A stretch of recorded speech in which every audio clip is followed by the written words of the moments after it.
Hello friends, मैं हूं दीपक शर्मा और सैप डिफेंस में आप सबका बहुत बहुत स्वागत है।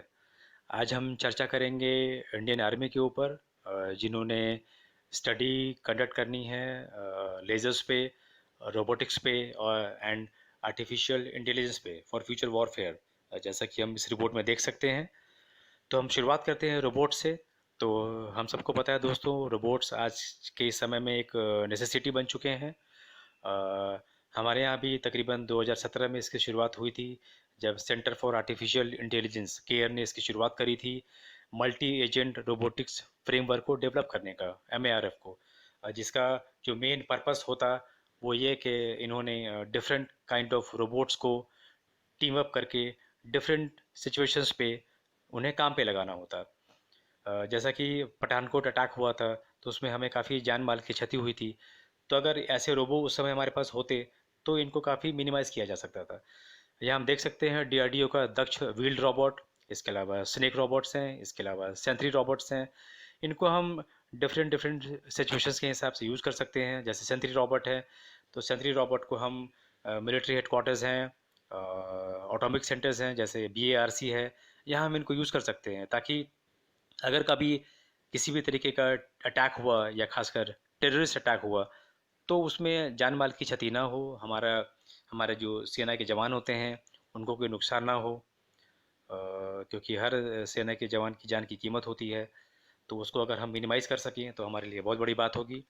तो हमें ऐसे उम्मीद करनी चाहिए दोस्तों कि भारत सरकार, MOD और इंडियन आर्मी मिल के काम करेगी इस पे, और जल्द से जल्द हमारा एक रोबो फोर्स बन के तैयार हो पाएगा।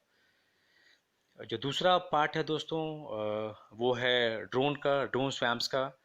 तो आर्म्ड ड्रोन आज एक बड़ा इम्पोर्टेंट रोल प्ले कर रहे हैं पूरी दुनिया में। हम आए दिन सुनते हैं कि आर्म्ड ड्रोन हर जगह यूज़ हो रहा है।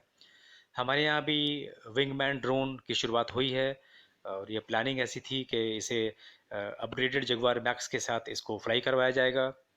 और जगुआर मैक्स में बैठा हुआ जो फाइटर है, जो पायलट है, वो इसे कंट्रोल करेगा और इसे यूज़ करेगा डिफरेंट टारगेट्स पे। चूँकि आर्म्ड ड्रोन की जो कीमत है वो काफ़ी कम होती है, तकरीबन $5 मिलियन के आसपास।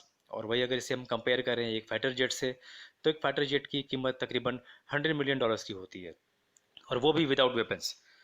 तो हर देश यह चाहता है कि आज वो अपनी कॉस्टिंग को कम कर सके, मिलिट्री बजट को घटा सके, क्योंकि military budgets multi billion dollars में होते हैं। यहाँ हम अगर आर्म ड्रोन की बात करें, तो फिलहाल इंडियन आर्मी जो है वो इसराइल में जो हेरोन TP ड्रोन है उसे इस्तेमाल कर रही है। पर हमें ऐसे उम्मीद करनी चाहिए दोस्तों कि हमारा जो अपना इंडिजिनस प्रोडक्ट है, जिसे हम तापस कहते हैं, रुस्तम 2 भी कहते हैं, उसका जो आर्म्ड वर्जन है वो हम देख पाएँ। इसी इसी का जो दूसरा पहलू है ड्रोन का, वो है ड्रोन स्वैम्स का। और ड्रोन स्वैम्स चूँकि साइज़ में बड़े छोटे होते हैं, तो ये कहीं भी जा सकते हैं और ये रडार की पकड़ में नहीं आते हैं। तो इसे हम एक फोर्स मल्टीप्लायर भी कह सकते हैं, क्योंकि ये अगर हम इन्हें बहुत बड़ी संख्या में भेजें, तो ये कहीं भी जाकर किसी भी बड़े ठिकाने को नष्ट कर सकते हैं, इंपॉर्टेंट टारगेट्स को बर्बाद कर सकते हैं। हमारे यहाँ भी जो हाल है, हॉल HAL, इन्होंने शुरुआत करी है डेवलप करने के लिए, जिसका नाम है अल्फ़ा एस। ऐसी प्लानिंग है कि जब अल्फ़ा एस डेवलप होगा, तब तकरीबन 30 से 40 अल्फ़ा एस को Su-30 MKI कैरी कर सकेगी, और टारगेट पे इनको रिलीज़ करके जो डिफरेंट टारगेट्स हैं उनको नष्ट कर पाएगी। तो चूँकि ड्रोन्स, जो वही बात आती है कि ड्रोन्स की जो कॉस्टिंग है वो काफ़ी कम है, और इनको हम अलग अलग तरीके से यूज़ कर सकते हैं। तीसरा जो टॉपिक है दोस्तों, वो है लेज़र वेपन्स का, यानी कि डायरेक्टेड एनर्जी वेपन, DEW, जिसका मुख्य उद्देश्य जो डेवलपमेंट का था वो भी यही था कि अगर कभी ड्रोन अटैक हो तो उसको हम इससे हम नष्ट कर पाएँ। तो DEW की शुरुआत भी तकरीबन 2018 में हो चुकी है भारत में, जब चित्रादुर्गा कर्नाटका में इसकी शुरुआत हुई थी। और DRDO ने इसे इसे 1 किलोवाट के लेज़र वेपन को टेस्ट किया था, ट्रक माउंटेड था ये, और 250 मीटर की दूरी से इसे फायर किया गया था।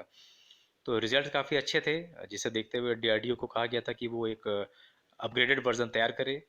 तो डीआरडीओ ने 2 किलोवाट का जो लेज़र वेपन है वो उन्होंने उसको टेस्ट करना था, और जो दूरी होती वो 1 किलोमीटर की होती।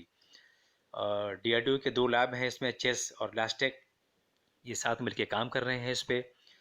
तो हमें ऐसी उम्मीद करनी चाहिए कि जल्द से जल्द जो हमारा जो ये लेज़र वेपन है इसको हम एक्टिवेट कर पाएँ, इसको यूज़ में ला पाएँ।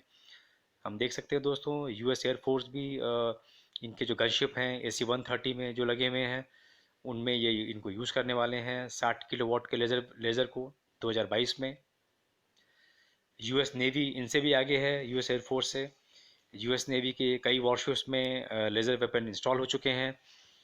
अभी हम लोगों ने सुना कि कुछ दिनों पहले साउथ चाइना सी में यूएस नेवी ने इनका ट्रायल भी किया, इनको यूज़ किया है। इनके अलावा यूके है, जापान है, ऑस्ट्रेलिया है, हर कंट्री इनको यूज़ करना चाहती है ताकि जो कॉस्टिंग है वो कम से कम कर सकें, क्योंकि जो मल्टी-बिलियन डॉलर्स की जो कॉस्टिंग होती है वो हम कम कर पाएँ। मिसाइल्स की तुलना में लेज़र वेपन की कॉस्टिंग काफ़ी कम होगी।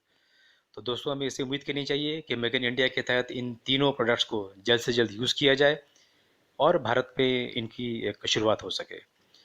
तो बहुत बहुत धन्यवाद दोस्तों आपका।